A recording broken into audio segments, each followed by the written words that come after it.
It started like any ordinary afternoon. The sun was beginning to lower in the sky, painting golden stripes across the sidewalk. A warm breeze rustled the leaves of the maple trees lining the road. You could hear birds chirping, basketballs bouncing. At the park nearby, and the occasional bark from a neighbor's dog, the air felt calm, peaceful, almost too peaceful. 10-year-old Malik James walked home from school, backpack bouncing against his back and his lunchbox swinging from one hand. He had a big grin on his face. His science project had been a hit in class, and Ms. Reed even gave him a gold star. All day, he'd been waiting to tell his big sister, Zaria. She always said he was the smartest kid she knew, even when he doubted it himself. But Malik's thoughts weren't on his project just yet. Right now, his mind was deep in fantasy mode.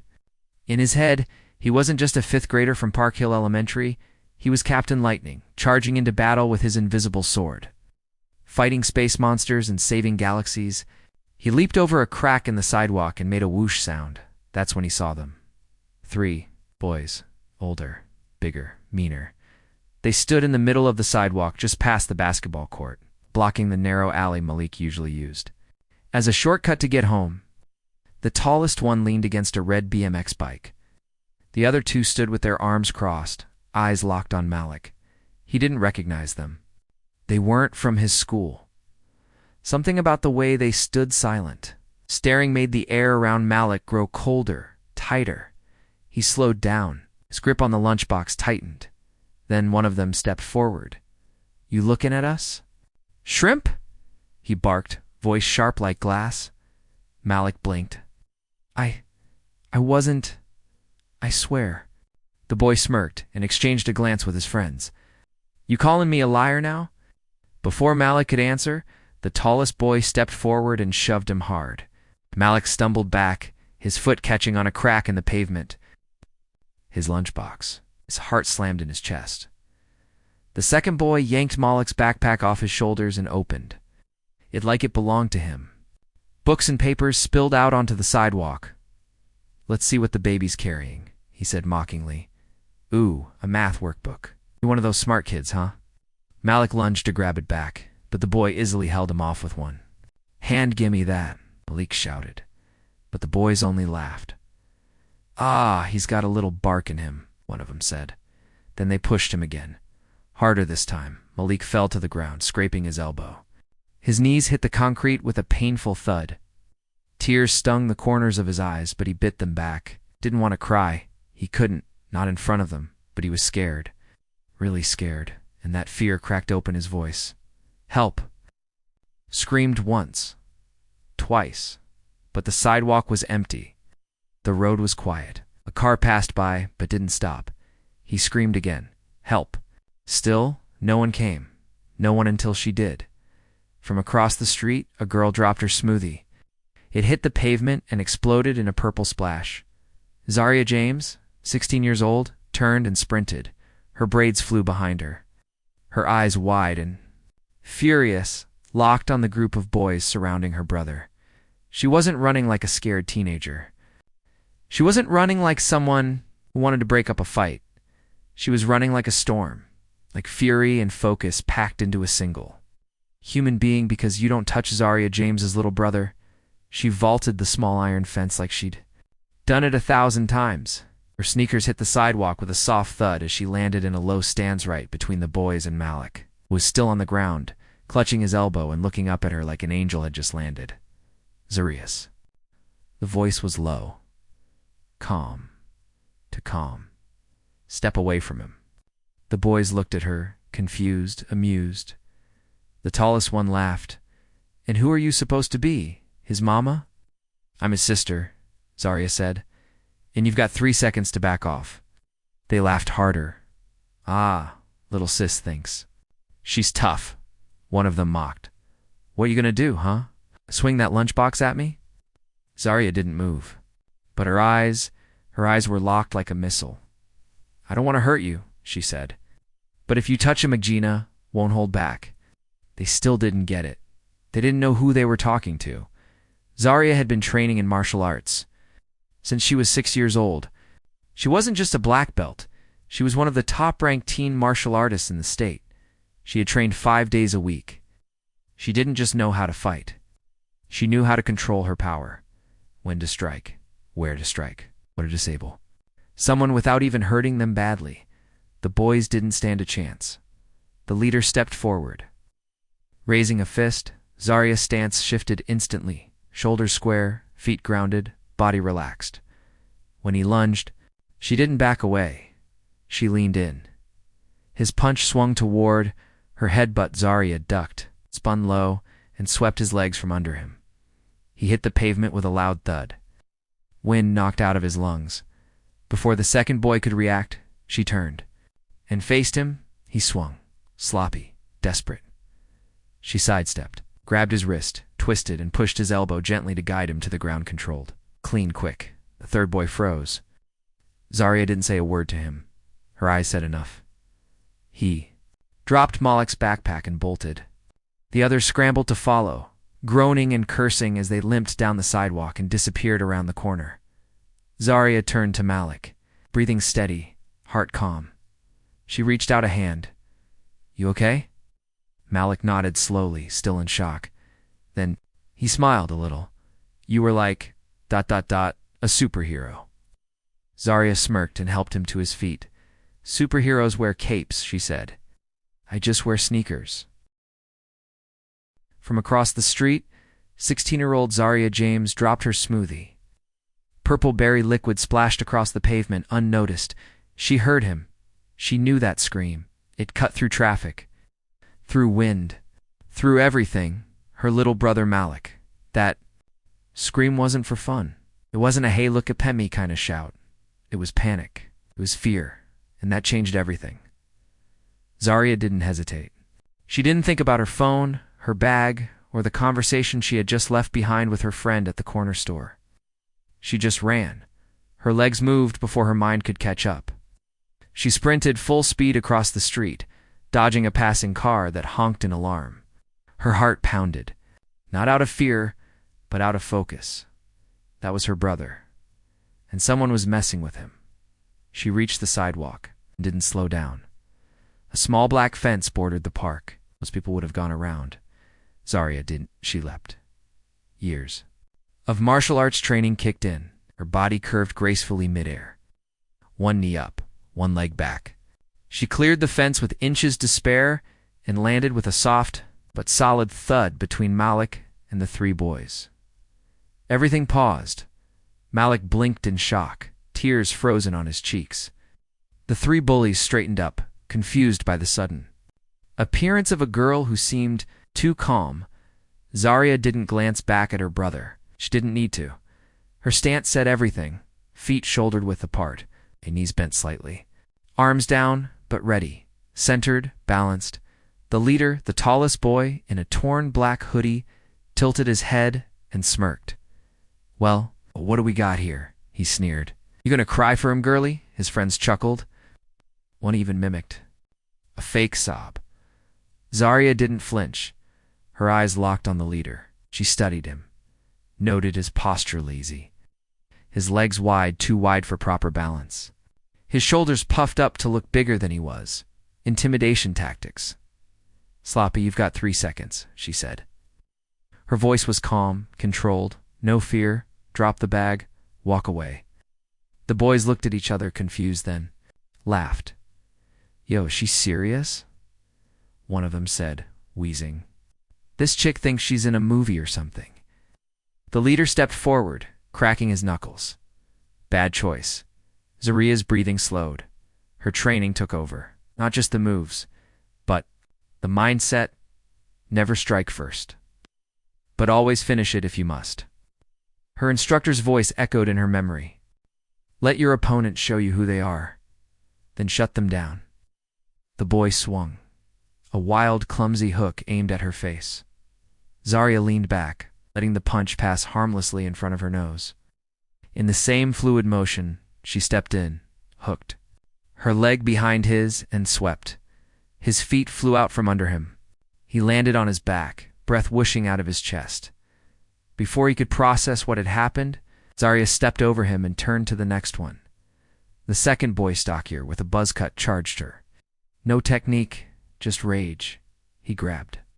At her shoulder, Zarya ducked, grabbed his arm, and used his momentum to flip him sideways. His back slammed into the grass with a loud oomph. He stayed down. The third boy froze, mouth open. Eyes wide, Zarya turned to him slowly, like a lioness locking onto prey.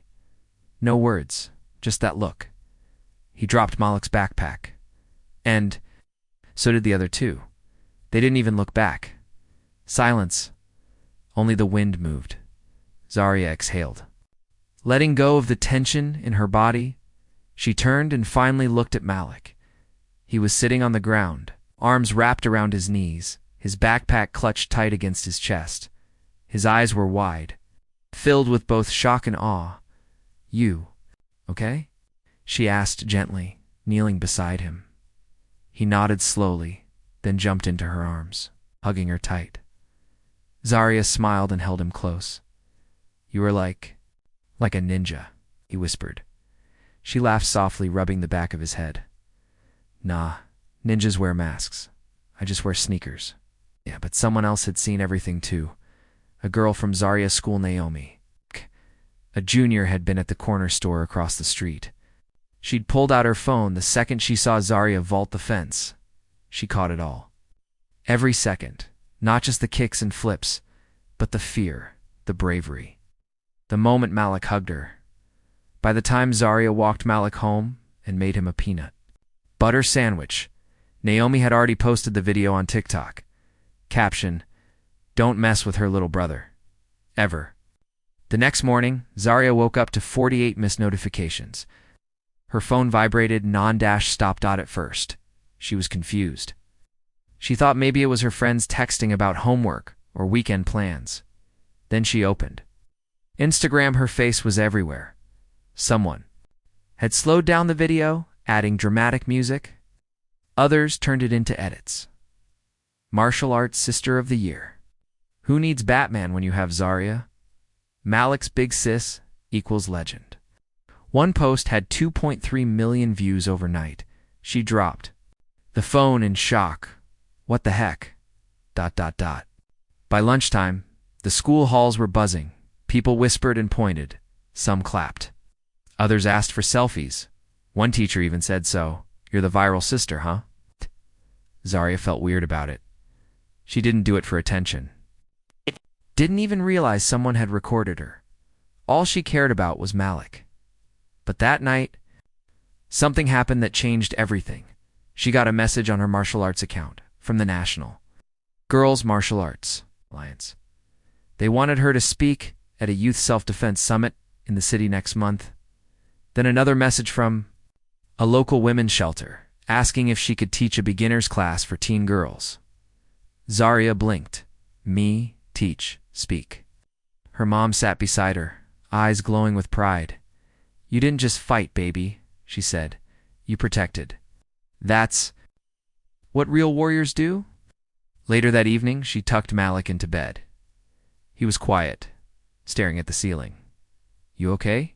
she asked. He nodded, then whispered, "Why didn't you tell me you were that good?" She smiled. "Because I don't need to prove anything, unless someone gives me a reason." Malik turned to her. "I want to learn too, not just to fight. But like ... to be brave, like you." Zarya kissed his forehead. "You already are, Malik. But I'll teach you everything I know." One scream, one moment. One sister. That's all it took to turn fear into a fight, and a fight into a movement. Zarya didn't just defend her brother. She became a symbol of strength, of love, of what happens when the right person shows up at exactly the right time. The leader lunged. He didn't plan. He didn't think. He saw a girl, a challenge, threat to his pride in front of his friends. He threw all his weight into the punch, thinking it would end the confrontation in one swing. But he didn't know who he was dealing with. Zarya didn't flinch. She didn't panic. She simply shifted. In one fluid motion, she sidestepped to the left, her body moving with the grace of someone who'd practiced this exact defense 100 times. As the boy's momentum carried him forward, Zarya pivoted, on her heel, and swept. Her leg in a low arc behind his knees. The world turned sideways for him. Before he even knew what had happened, he was on the ground. His shoulder slammed against the pavement with a heavy thud. The impact knocked the air out of his lungs. He gasped, stunned. Eyes wide, Zarya didn't even look at him. She was already turning to the next. The second boy shorter, but stockier saw. His friend Godon and growled, "You're gonna pay for that." He came at her wild, his fists flailing with no rhythm or control. His arms were fast but untrained. There was no precision, just anger and panic. Zarya dropped low, instincts sharpened by years of sparring matches and tournaments. She ducked. The first swing spun around on her heel and brought her foot up gently behind his knee. She didn't even need to kick hard. Just the right angle. Just the right pressure. His leg buckled. He went down like a sack of potatoes, landing with a startled yelp. The sound echoed briefly through the alley. Now, only one boy remained. He stood frozen. He hadn't moved since she took down the second one. His hand shook slightly. His chest rose and fell with fast, panicked breaths. Zarya slowly turned to face him. She didn't threaten him. She didn't lift a hand. She just looked at him dead in the eye. Calm, controlled, unshaken. "Go," she said softly. That was all it took. He dropped the backpack like it burned his hands. Then he turned and ran full, sprint disappearing. Down the sidewalk, without even glancing back, the two on the ground scrambled to their feet, dazed and wobbly. They followed him, limping, shouting curses they didn't mean. Every few steps, they looked behind them, afraid she might come after them, but she didn't. Zarya didn't move. She didn't need to. For a moment, there was silence. The wind brushed gently against the trees. The sound of distant traffic filled the air again. A dog barked somewhere down the block. The chaos was over.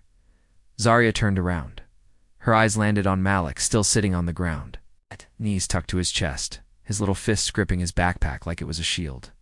His mouth was slightly open, his eyes wide, glimmering not with fear now, but something else. Wonder Zarya walked over and crouched beside him. Her expression softened immediately. "You okay, baby bro?" he asked, gently brushing the dirt off his shoulder.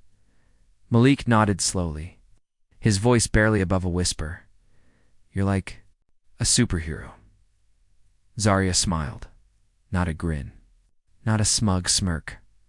A real smile. The kind that said, "I'm glad you're safe." She helped him to his feet. "I'm no superhero," she said. "Superheroes fly. I just trained." Malik looked up. At her. "But you didn't even look scared." Zarya paused, then leaned in closer.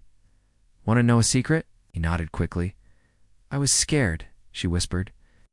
"But I wasn't going to let fear stop me." They started walking home side by side. Malik limped slightly. His knee scraped from the fall, but he didn't complain. He just kept stealing glances at his sister like she'd grown wings. Zarya wrapped her arm protectively around his shoulder. "Next time, take the longer route home, okay?" "Okay," Malik said. "But what if they come back?" Zarya stopped walking. She turned him toward her and knelt down so they were eye to eye. "If they'd come back," she said. "You tell me. You tell someone. You never face that alone." Malik bit his lip. "But what if you're not there next time?" Zarya thought for a second, then smiled. "Then I'll teach you." His eyes widened. "For real?" "For real. I've been wanting a training partner anyway." Back at home, their mom was already in the kitchen when they walked in. She took one look at Malik's torn pants and Zarya's dirty sneakers and immediately knew something had happened. But before she could speak, Malik ran into her arms. "She saved me, Mom," he shouted. "Like poo, whoosh, sweep, you should have seen it." Zarya sighed, quietly grabbing paper towels to clean the scrape on her brother's knee. She wasn't interested in retelling the fight. She didn't enjoy the violence. What she did enjoy was seeing Malik smile again. He had stopped shaking. He wasn't afraid anymore. Later that night, as the house grew quiet, Zarya sat on the floor of her room, stretching. Door trophies stood, tall on a shelf behind her, shining in the lamplight. But tonight, they felt ... Different. Not more valuable. Just more real. She hadn't fought for a medal. She hadn't competed in a tournament. She fought to protect someone she loved. She fought like a warrior, but loved like a sister. Outside her room, Malik tiptoed down the hallway with a blanket draped over his shoulders. He knocked on her door. Gently, Zaria, he whispered. Yeah. Can I sleep in your room tonight? She smiled. Come here. He crawled into the beanbag next to her bed and wrapped himself up like a burrito. Before long, he was asleep, breathing softly. Zaria watched him, her eyes a little misty. He was safe. That's all that mattered. But the world wasn't done with Zaria just yet. Unbeknownst to her, someone had recorded the entire fight from a nearby porch. The clip was already being uploaded to social media by the time morning came. It had gone viral. And Zaria James, the girl who swept bullies off their feet, was about to become a name people would never forget. Zaria James had no idea that someone had been watching. Not a parent, not a teacher, just a teenager with a phone. Naomi Rivera was sitting on her porch across the street, sipping iced tea and scrolling through TikTok when she heard the commotion. At first, she assumed it was just another argument, kids being loud after school. But something about the scream made her freeze. It wasn't play. It was fear. She looked up just in time to see Zaria fly over the fence like an action hero landing. Between 3 older boys and a younger kid curled up on the ground, Naomi didn't think. She pulled out her phone and hit record. What she captured in the next 90 seconds would explode across the internet by the following morning and change Zaria's life forever. Teen girl defends little brother from bullies with style. Video started with Zaria landing in her defensive stance, focused, fearless, composed. Then came the takedown. 1, 2. A stare that made the third boy run. And finally a shot of her gently helping Malik to his feet. Naomi didn't add commentary. She didn't need to. The footage spoke for itself. She uploaded it to TikTok with the caption, "Y'all, this girl just took out 3 dudes to protect her little brother. Hashtag hero sister, hashtag real life Avenger, hashtag martial arts queen." By the time Zaria and Malik had gone home, had dinner, and fallen asleep, the video had already passed 200,000 views. By sunrise, it had crossed 1 million. Across Instagram, YouTube Shorts, and X, formerly Twitter. People were sharing it with headlines like, "Don't mess with this. Sister. Black Girl Magic, Martial Arts Edition.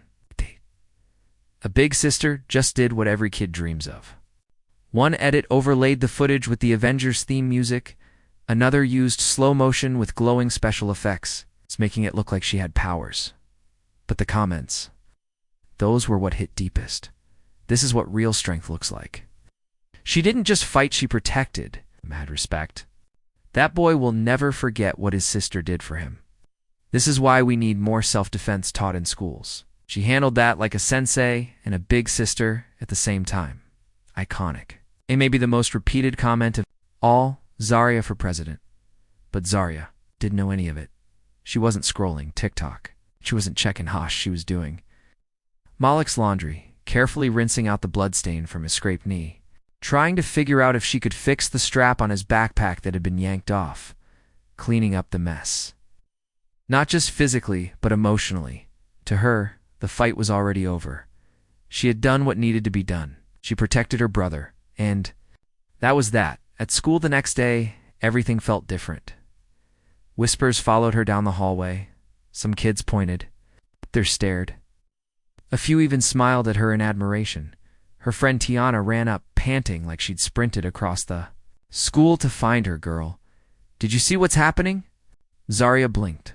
"What are you talking about?" Tiana shoved her phone in Zaria's face. Zaria saw her own body mid-spin, mid-sweep on screen. Her stomach dropped. "Oh no." Tiana grinned. "Oh yes, you're famous. Look, millions of views. People are calling you the Park Hill prodigy. There's a remix with anime music. You're a meme." Zaria groaned and covered her face. "Please tell me you're joking." "I'm not. You're viral." Zaria didn't feel famous. She felt exposed. She never fought for attention.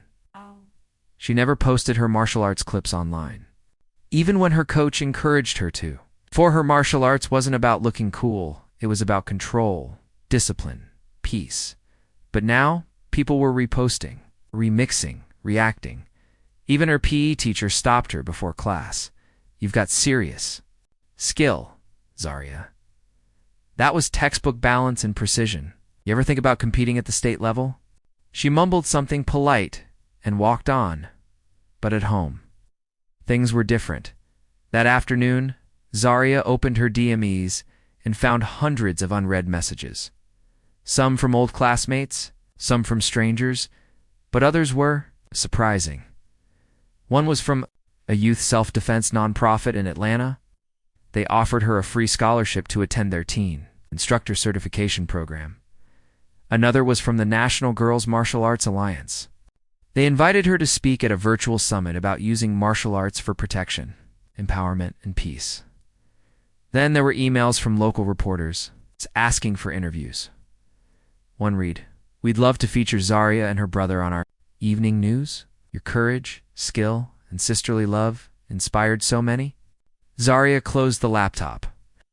Overwhelmed, she didn't feel like a celebrity. She just felt like a sister. That night, after brushing her teeth and putting on her hoodie, she sat on her bed and stared out the window. The world had seen 90 seconds of her life. But those 90 seconds were just the result of years of training, years of bruises, sweat, mistakes, and quiet victories. Her sensei always told her, the greatest martial artists don't fight to be seen. They fight to protect the unseen. She finally understood what that meant. Later was a knock at her door. It was Malik. He shuffled in, dragging his blanket. "Can I sleep in here again?" She smiled, of course. He crawled into the beanbag and looked up at her. Everyone at school saw the video. "Oh, they said you were cooler than Black Widow." Zarya chuckled. "Well, she's got a motorcycle. I've got a scooter." He was quiet for a moment, then asked, "Why didn't you tell people how good you are?" Zarya thought for a while before answering, "Because I don't need to show. Off to be strong." Before Malik fell asleep, he whispered, "You know what?" "What?" "I want to learn." "Learn what?" Sat up, determined. "Martial arts, like you. Not to fight people. Just to protect someone, if they need it." Zarya leaned over and pulled him into a hug. "Deal." By the weekend, Zarya agreed to one interview with a local podcast called Voices of the Youth. It was small, run by high schoolers, and felt safe. They asked her what it felt like to go viral. She said, "Strange. I didn't post it. I didn't want it to go viral. I just wanted my brother to get home safe." Then they asked what. She hoped people learned from it, she answered. That martial arts isn't just about punching and kicking. It's about courage, boundaries, control, and sometimes, love looks like a fight you didn't plan for, but one you're ready for. Zarya James wasn't chasing fame, but fame came anyway. Not because she showed off, but because she showed up. When the video first went viral, Zarya didn't know what to do. She didn't want fame. She didn't even have a public social media account. Her idea of a good day was a few hours in the dojo dinner with Malik and some quiet time in her room, sketching or reading. But the world had different plans. Her story, a teenage girl defending her younger brother with precise martial arts skill and unshakable courage was exactly what people were hungry for, in a world filled with negativity and fear. Zarya's bravery became a spark, a reminder that courage didn't have to come with a cape. Sometimes it wore sneakers and carried a torn backpack. The first email came from a local news station. Subject line: "We'd love to feature you and your brother in our Community Heroes segment." Zarya ignored it. Then another came from a National Martial Arts Foundation that sponsored youth athletes. "Your form, your control, your heart. We'd be honored to support your future training and competitions. Would you consider joining our teen mentorship program?" That made her pause. But the third message hit her differently. From a nonprofit organization focused on teaching self-defense to young girls in underprivileged neighborhoods. "Zarya, your story moved us. Too many girls grow up afraid. Too many never learn how to defend themselves or even believe they have the right to try. Would you be willing to come speak at one of our weekend classes?" Just talk to them? Tell them what you told your brother? Zarya read the message again and again. She didn't know it then. But that email would change the course of her life. The following Saturday, Yes? Zarya found herself standing in a small community gym. The walls were covered in posters about confidence, courage, and anti-bullying. Mats covered the floor. About 24 girls sat cross-legged in a semicircle, all between the ages of 8 and 14. Some clutched their backpacks. Some looked skeptical. Some just looked curious. Zarya was nervous. She wasn't used to talking. In front of people, she could fight, she could focus, but this, speaking to strangers, that was new. Then she looked down at Malik sitting in the front row, legs swinging under his seat, his eyes glowing with pride. Suddenly her voice found strength. She stepped forward, took a breath, and said, "You don't have to fight to be strong. But you do need to be brave. You do need to stand up for yourself, for your family, for what's right." A hush settled over the room. Then she added, "It's okay to be scared. I was scared when I saw those boys picking on my little brother. But courage means doing the right thing anyway, even when your hands are shaking." One of the younger girls raised her hand. "Did you ever cry?" Zarya smiled. "Of course. After it was over. I cried because I was angry. I cried because I love my brother so much. And because sometimes strong people feel everything. And that's okay too." The class ended with hugs and photos and quiet confessions from girls who had been bullied. Girls who never thought they could fight back. Girls who saw themselves in Zarya, who, maybe, for the first time, felt like they had power. The nonprofit invited her back the following month, then again, and again. Before long, Zarya became a guest mentor, teaching basic moves, encouraging girls to speak up, and helping them discover that strength comes in many forms. Her story appeared on national TV weeks later, not a dramatic piece. No flashing lights or viral clips, just a calm sit-down interview where she said, "I didn't do it to be a hero. I did it because he's my brother, because silence lets bullies grow stronger. Sometimes you have to be the voice that says enough, even if it's shaking." Viewers flooded the station with praise. Teachers requested posters with her, quote, martial arts schools across the country started adding her story to their welcome presentations. She wasn't just a sister anymore. She was a symbol. But through the panels, interviews, and youth workshops, Zarya never lost sight of one thing, her bond with Malik. Every time she spoke, she insisted he'd be there. Not just as a reminder of what happened, but because he was her why. She didn't fight for fame, she fought for him. And every time he watched her take a mic or lead a group of girls in breathing exercises and basic stances, Malik's eyes lit up like the first time she stood between him and those bullies. He never stopped talking about her at school. "She's the real deal," he'd tell his friends.